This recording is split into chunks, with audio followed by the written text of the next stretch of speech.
تو آج ہم ہیکٹر گارسیے اور فرانسسک میرالس کی کتاب اکیگائی جو لمبی اور خوشگوار زندگی کے جاپانی راز پر ہے اس پر کچھ بات کرتے ہیں۔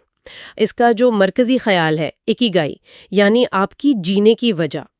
تو آج کوشش کرتے ہیں اس دلچسپ فلسفے کو تھوڑا سمجھنے کی۔ جی بالکل، اکیگائی اسے سمجھنے کا ایک بہت مشہور طریقہ وہ 4 دائرے ہیں۔ یوں سمجھیں کہ یہ وہ نقطہ ہے جہاں 4 چیزیں آ کر ملتی ہیں۔ ایک، وہ کام جو آپ کو پسند ہے۔ اچھا۔ دوسرا، وہ جس میں آپ کی مہارت ہو۔ تیسرا، جس کی دنیا کو ضرورت بھی ہو۔ اور چوتھا، جس کے لیے آپ کو معاوضہ مطلب پیسے مل سکیں۔ صحیح۔ جب یہ چاروں مل جاتے ہیں تو کہتے ہیں کہ آپ نے اپنا اکیگائی پا لیا۔ زندگی میں ایک مقصد مل جاتا ہے، اطمینان آ جاتا ہے۔ اور مصنفین نے اس کے لیے خاص طور پر جاپان کے اوکیناوا جزیرے کی تحقیق کی ہے نا؟ میں نے سنا ہے وہاں لوگ واقعی بہت لمبی عمر پاتے ہیں۔ جی ہاں، اوکیناوا دنیا کے ان چند علاقوں میں سے ہے جنہیں بلو زونز کہا جاتا ہے۔ یہ وہ جگہیں ہیں جہاں لوگ، آپ یقین کریں، غیر معمولی طور پر صحت مند اور لمبی زندگی گزارتے ہیں، اکثر 100 سال سے بھی زیادہ۔ 100 سال سے زیادہ؟ جی، اور کتاب کہتی ہے کہ یہ صرف قسمت کی بات نہیں ہے۔ وہاں کے لوگوں کے لمبی عمر کے کچھ خاص راز ہیں، جیسے وہ ہمیشہ متحرک رہتے ہیں، مطلب بڑھاپے میں بھی سست نہیں پڑتے، کچھ نہ کچھ کرتے رہتے ہیں۔ ان کی خوراک سادہ ہوتی ہے، ہلکی سبزیاں زیادہ کھاتے ہیں۔ پھر ان کے سماجک تعلقات بہت مضبوط ہوتے ہیں، وہ اسے موآئی کہتے ہیں۔ اچھا، موائے؟ جی، دوستوں پڑوسیوں کا ایک گروپ جو ایک دوسرے کا سہارا بنتے ہیں، خاص طور پر مشکل وقت میں۔ یہ تو بہت اہم بات ہے۔ اور ایک چیز جو مجھے بہت حیران کن لگی تھی وہ ریٹائرمنٹ والی بات، کہ وہاں اس کا کوئی تصور ہی نہیں ہے۔ ہاں بالکل، ان کا مشہور جملہ ہے کتاب میں، ریٹائر وہ کیا ہوتا ہے نا؟ یہ تو کام اور زندگی کو دیکھنے کا پورا زاویہ ہی بدل دیتا ہے۔ یہی تو خاص بات ہے، ان کے لیے کام بوجھ نہیں ہے، وہ خوشی کا، مصروفیت کا ذریعہ ہے، ان کی اکیگائی کا حصہ ہے۔ اس سے یہ بھی سمجھ آتا ہے کہ صحت صرف ورزش یا اچھی خوراک تک محدود نہیں، زندگی میں کوئی مقصد ہونا بھی وہ اتنا ہی ضروری ہے۔ آپ کو صبح اٹھنے کی ایک وجہ ملتی ہے۔ صحیح۔ اور اسی مقصد سے جڑی ایک اور چیز فلو کا ذکر بھی ہے کتاب میں۔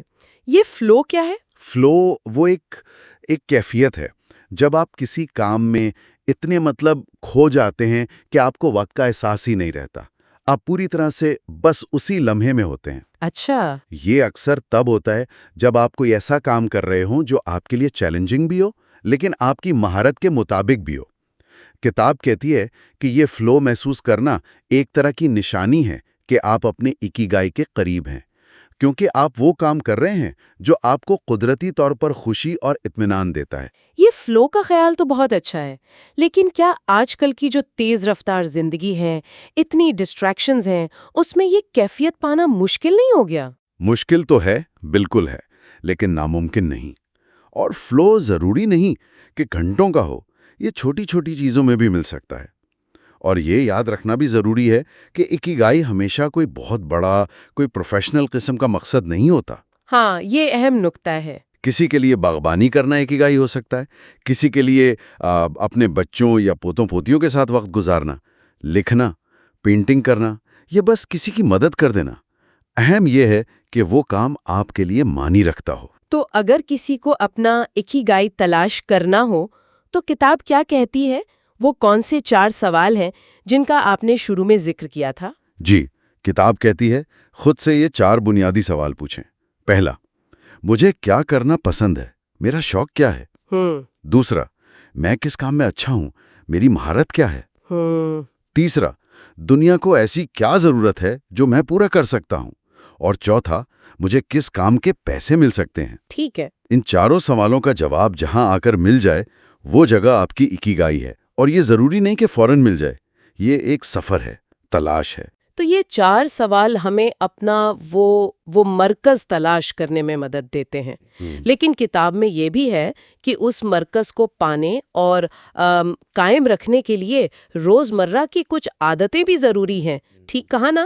جیسے ہمیشہ کچھ نہ کچھ کرتے رہنا۔ جی بالکل، کتاب کچھ بہت عام لیکن اہم نصیحتیں بھی کرتی ہے۔ جیسے ہمیشہ متحرک رہیں، سستی سے بچیں، چھوٹی چھوٹی باتوں پر مسکرائیں، قدرت کے قریب رہیں، اپنے دوستوں اور رشتوں کو وقت دیں، اور ہمیشہ کچھ نیا سیکھنے کا تجسس، وہ کیوریوسٹی، اسے زندہ رکھیں۔ یہ سب چیزیں مل کر اس اکیگائی کو، اس کیفیت کو سہارا دیتی ہیں۔ تو اس ساری بات چیت کا خلاصہ یہ نکلتا ہے کہ اکیگائی صرف لمبی عمر پانے کا کوئی فارمولا نہیں، بلکہ یہ زندگی کو بھرپور بامقصد طریقے سے گزارنے کا ایک پورا فلسفہ ہے۔ یہ سکھاتا ہے کہ روزمرہ کے چھوٹے چھوٹے کام بھی اگر وہ ہمارے دل سے، ہمارے مقصد سے جڑے ہوں تو زندگی کو کتنا معنی خیز بنا سکتے ہیں۔ شاید کتاب کا نچوڑ یہی ہے کہ زندگی چھوٹے چھوٹے لمحوں سے بنتی ہے، لیکن جب وہ مقصد سے جڑ جائیں تو وہی زندگی کو عظیم بنا دیتے ہیں۔